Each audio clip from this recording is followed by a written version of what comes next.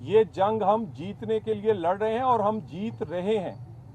اسی لیے یہ ہارڈ ٹارگٹس کی بجائے سافٹ ٹارگٹس، وہ لوگ جو اللہ کے حضور سامنے پیش تھے، یہ کیسے ہو سکتا ہے کہ آپ اسے مذہب کا نام لے کر، وہ کسی بھی مذہب کے ہوں، یہ تو مسلمان تھے، کہ آپ مذہب کا نام لے کر ان کو اڑا دیں یا ان کو شہید کر دیں.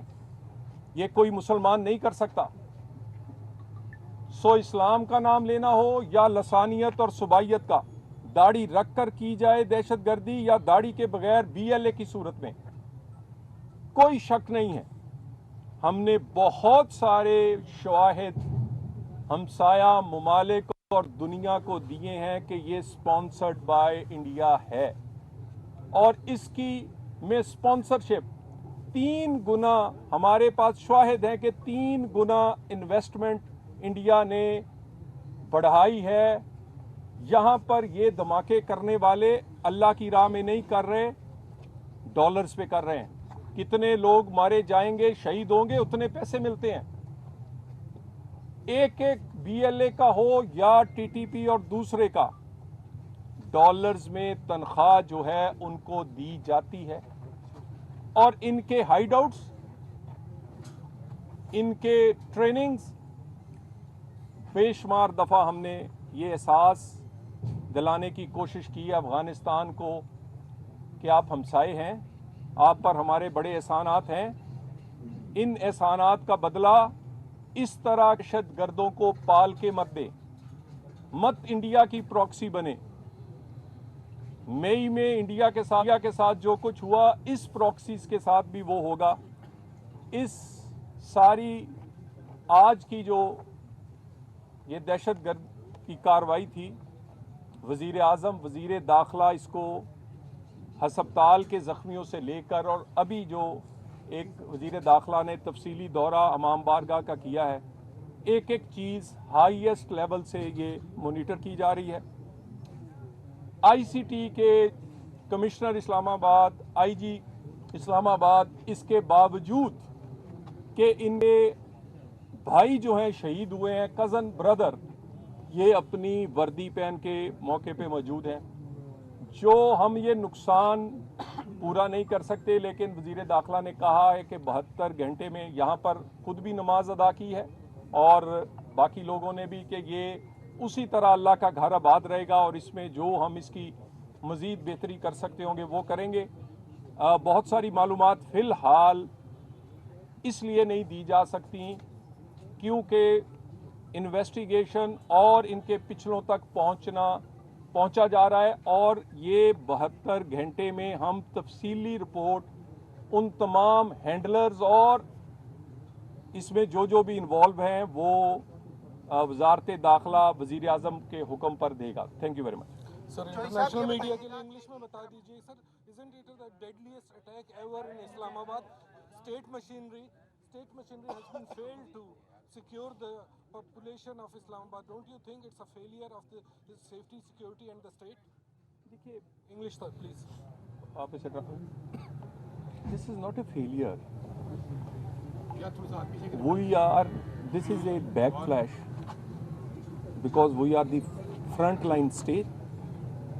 We are protecting the word and they are attacking on us.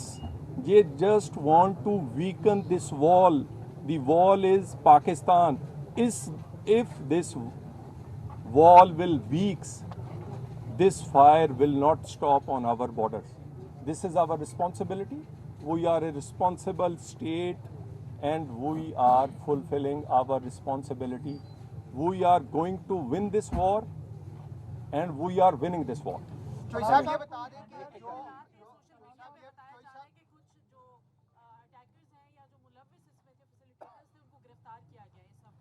دیکھیں, میں نے آپ سے کہا ہے کہ ساری سیکیورٹی کے ادارے اپنا اپنا کام کر رہے ہیں. میں نے آپ کو چند چیزیں بتائی ہے کہ رسپانس کس طرح کا تھا. اس رسپانس کے بعد جس دہشت گرد سوسائڈ بامبر جو تھا اس کی شناخت ہو چکی ہے. اگر یہ پتا ہے کہ اس نے سفر کہاں کیا ہے تو باقی معلومات بھی ہوں گی، لیکن کئی معلومات جب تک کنکلوڈ نہیں ہوگی انویسٹیگیشن تاکہ بہت سارے لوگ اس سے فائدہ نہ اٹھائیں وہ ابھی نہیں دی جا سکتی. لیکن یہ یقین رکھیں کہ پچھلے دہشت گردی کا جو اسلام آباد میں حملہ آور ہوا تھا اس کے ہینڈلر سے لے کر اس کو ایک ایک جو اس میں جن لوگوں نے حصہ لیا تھا وہ پکڑے گئے ہیں اور وہ قانون کے مطابق ان کو ڈیل کیا جا رہا ہے. ان کو بھی انشاءاللہ تعالی بہت جلد، میں نے 72 آورز کہا ہے، ہو سکتا ہے اس سے پہلے ہی یہ ساری چیزیں کنکلوڈ ہو جائیں. سر بسنت کینسل ہوگی